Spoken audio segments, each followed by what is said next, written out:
Hello students, स्वागत करते हैं आप सभी का मेरे यूट्यूब चैनल पे। आशा करते हैं आप सभी लोग मस्त होंगे, स्वस्थ होंगे और आपकी पढ़ाई अच्छी चल रही है। जैसा कि आपकी स्क्रीन पे दिया हुआ लॉ ऑफ एक्सपोनेंट। तो आज हम लोग क्या करेंगे, लॉ ऑफ एक्सपोनेंट के बारे में बहुत ही अच्छे से समझेंगे। क्या होता है लॉ ऑफ एक्सपोनेंट, मतलब कि जो हम लोग पढ़ते हैं उसको अच्छे से समझेंगे, कैसे एक्सपोनेंट का हम लोग यूज करते हैं। और आपकी जो नेक्स्ट एक्सरसाइज हम लोगों ने क्या किया, 1.4 एक्सरसाइज को क्या किया, पूरी तरीके से कंप्लीट कर लिया। अब 1.5 को हम लोग करेंगे, 1.5 एक्सरसाइज करेंगे। उससे पहले हमको क्या करना होगा, लॉ ऑफ एक्सपोनेंट को जानना बहुत ही जरूरी है। ठीक है, तो एक्सरसाइज 1.5 करेंगे हम लोग, लेकिन उससे पहले हम लोग क्या करते हैं, कुछ लॉ को हम लोग जान लेते हैं। उसका एक्सपोनेंट मतलब जो उसकी पावर वाली चीज़ें होती है उसको हम लोग कैसे सॉल्व करते हैं। ठीक है, आइए देखते हैं। एग्जाम्पल भी लेंगे साथ ही साथ। यहाँ पर मैं सारे के सारे एग्जाम्पल लूँगा, जितने भी चीज़ मैं आपको समझाया हूँ। ठीक है, अब ध्यान समझिए। अगर देखिए, एक सबसे पहली चीज़ आपको समझ लीजिए, यहाँ पर ए दिया हुआ है टू द पावर अगर एम दिया हो तो इसको हम लोग क्या बोलते हैं, इसको बोलते हैं बेस। क्या बोलते हैं, इसको बोलते हैं बेस। इसको क्या बोलते हैं, पावर बोलते हैं। क्या बोलते हैं, इसको पावर बोलते हैं। ठीक है, अब ध्यान से समझिएगा इसको कैसे सॉल्व करते हैं। अब यहाँ पर समझिएगा कि अगर ए टू द पावर एम है और ए टू द पावर अगर एन दिया हुआ है, साथ ही साथ यहाँ पे डॉट मतलब मल्टीप्लाई का साइन है, तो इसका मतलब यहाँ पे दोनों का बेस क्या है, सेम है। तो पावर क्या करते हैं, ऐड कर देते हैं। जैसे यहाँ पर ए एम प्लस वन, जैसे आपके पास क्या हुआ, टू का स्क्वायर है और into two to the power three दिया हुआ है, तो इसको हम लोग क्या करेंगे, पावर को ऐड कर देंगे। टू टू द पावर को क्या कर लेंगे, 5 लिख सकते हैं। ठीक है, ये बातें समझ में आ गई। दूसरा एग्जाम्पल देखिए, अगर ए टू द पावर एम मतलब बेस दोनों का सेम है और अपॉन में ए टू द पावर एन है, तो क्या करते हैं, दोनों पावर को क्या करते हैं, माइनस करते हैं। जैसे आप देखिए यहाँ पर लिखता हूँ टू के पावर 5 अपॉन में टू के पावर 3, तो इसको हम लोग सॉल्व करके क्या लिख सकते हैं, two to the power 5 minus 3 मतलब 2 लिख सकते हैं। इसका आंसर हो जाएगा। ठीक है, उसी तरीके से अगर एक पावर देखिए a to the power M है, उसकी पावर क्या दिया हुआ, एन दिया हुआ है, तो कैसे लिखते हैं। जैसे मान लीजिए यहाँ पर लिख लेता हूँ, 2 के पावर 2 है, उसके पावर 5 लिखा हुआ है, तो डायरेक्ट इसके पावर को क्या करते हैं, मल्टीप्लाई कर, जैसे ए एम इंटू एन करते थे, मतलब 2 के पावर कितना हो जाएगा, 5 दूनी के 10, इसका आंसर हो जाएगा। ठीक है, इस तरीके से हम इस चीज़ों को समझते हैं। ठीक है, अब आगे देखते हैं क्या है यहाँ पर दिया हुआ है।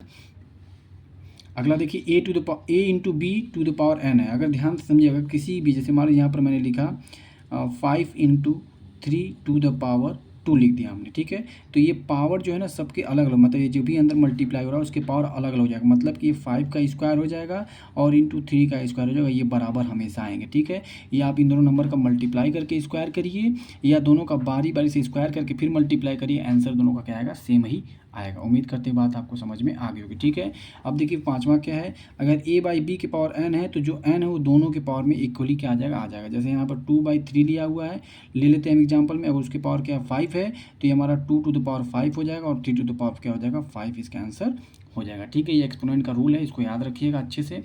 ये बहुत इंपॉर्टेंट रूल बताने जा रहा हूँ। जैसे मान लीजिए अगर a to the power minus N दिया हो, जैसे मान लीजिए मैंने लिया 1/2 टू द पावर -2 दिया हुआ है। ठीक है, तो क्या हो जाएगा, ध्यान से समझिएगा। इसको अगर इस साइन को चेंज करेंगे, मैंने क्या किया, पावर में -2 था, हमने क्या किया, +2 कर दिया। क्या कर दिया, +2 कर दिया।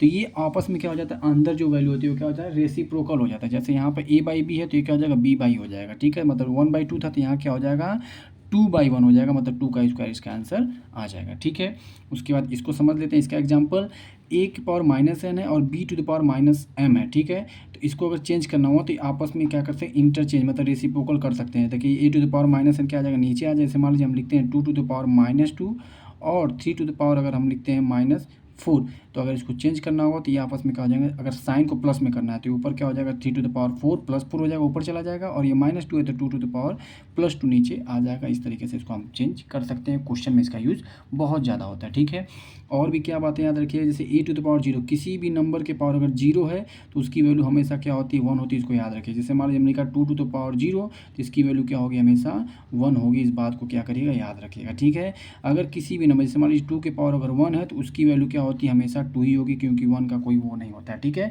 मतलब अगर 2 के पावर में अगर 1 दिया हुआ है तो उसकी वैल्यू हमेशा क्या होगी, 1 ही होगी। ठीक, सॉरी, वही वैल्यू होगी जो इसके अंदर होगी। जैसे यहाँ पे a के पावर 1 है तो यही वैल्यू आ जाएगा। मान लीजिए अगर 5 टू द पावर अगर 1 है, इसकी वैल्यू क्या आ जाएगी, 5 ही आ जाएगी। ठीक है, अब आगे समझते हैं। ये रूट, जैसे मान लीजिए 2 लिखा हुआ है, इसका क्या मतलब, इसका मतलब ये हुआ कि 2 टू द पावर क्या है, हाफ है। हमने 10वां फार्मूला एक बार अच्छे समझते हैं कि अगर रूट a लिखा हुआ है, इसका मतलब कि a टू द पावर क्या लिखा हुआ है, 1/3 लिखा हुआ है। अगर यहीं पर अगर मैं एक चीज़ और लिख देता हूँ, क्यूब रूट 3 लिखा होता है, मान लीजिए 2 to the power 2 cube root 2 लिखा होता है, तो क्या लिखते हैं इसको, 2 टू द पावर क्या लिखते हैं, 1/3 लिखते हैं।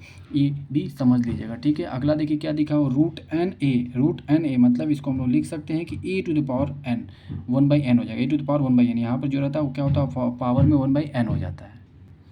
आप देख सकते हैं 11वां ये समझ में आ गया होगा आपको। उसके बाद 12वां देखते हैं। अगर कोई नंबर जैसे मान लीजिए यहाँ पर मैं लिख देता हूँ, इसको एक एग्जांपल के तौर पर लेता हूँ, 2 यहाँ पर मान लीजिए n की जगह हम 5 लिख देते हैं। इसका मतलब हो सकता है 2⁻1/5 हो जाएगा। ठीक है, यहाँ पे जो भी वैल्यू रहेगी वो अपन में क्या आ जाएगी, आ जाएगी। ठीक है, अब यहाँ पर देखिए अगर ऐसे दिया हुआ है तो अगर 2² और यहाँ पे 3 क्यूब रूट 2², तो इसको हम लोग कैसे लिखेंगे ध्यान से समझिएगा। ये m तो जो रहेगा ही रहेगा अंदर, ये क्यूब रूट मैंने बताया है कि कैसे आता है, 1/, के फॉर्म में आ जाता है। तो ये क्या हो जाएगा 1/m, तो m इंटू n इसमें आ जाएगा। मतलब m इंटू 1/n का मल्टीप्लाई करेंगे तो m/n आ। जैसे इसमें आप देख सकते हैं, इसको 2² रहने देते हैं और ये क्यूब रूट क्या आ जाएगा 1/3 के फॉर्म में आ जाएगा। और इसको लिखेंगे तो 2⁻2/3 हो जाएगा। जैसे यहाँ पर n था तो 1/n आ गया, अपॉन में आ गया। उसी तरीके से यहाँ पे 3 था तो ये 3 में आ जाएगा। ठीक, मतलब डिनोमिनेटर में आ जाएगा। ठीक है, उसी तरीके से आप 13 वाला फॉर्मूला देखिए। 13 का एग्जांपल एक समझ लीजिएगा। अगर यहाँ पर माइनस है तो नीचे आके प्लस हो जाएगा। ठीक है, जैसे मान लीजिए 2⁻2 है तो इसको हम लोग अगर प्लस चेंज करना होगा तो क्या हो जाएगा, अपॉन में आ जाएगा, ये प्लस हो गया। ठीक है, उसी तरीके से अगर 2² दिया हुआ है, इसको चेंज करेंगे तो 2⁻2 हो जाएगा। ठीक है, उम्मीद करते हैं बात आपको समझ में आ गई होगी।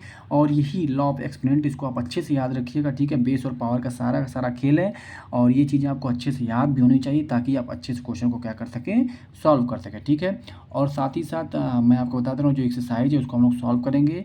इसके बाद हम लोग क्या करेंगे, एक्सरसाइज 1.5 को क्या करेंगे, स्टार्ट करेंगे और 1 बाई 1 क्वेश्चन करके मतलब सॉल्व करके ख़त्म करेंगे। ठीक है, और साथ ही साथ एक बात और, मैं सारे जो भी क्वेश्चन बता रहा हूँ उसका लास्ट में पूरे क्वेश्चन का कंपाइल्ड वीडियो भी मैं आपको प्रोवाइड करा दूँ ताकि आप वन शॉट में पूरे वीडियो को देख सकें। चैनल पर नहीं तो चैनल को लाइक करें, शेयर करें और सब्सक्राइब करें। Thank you so much.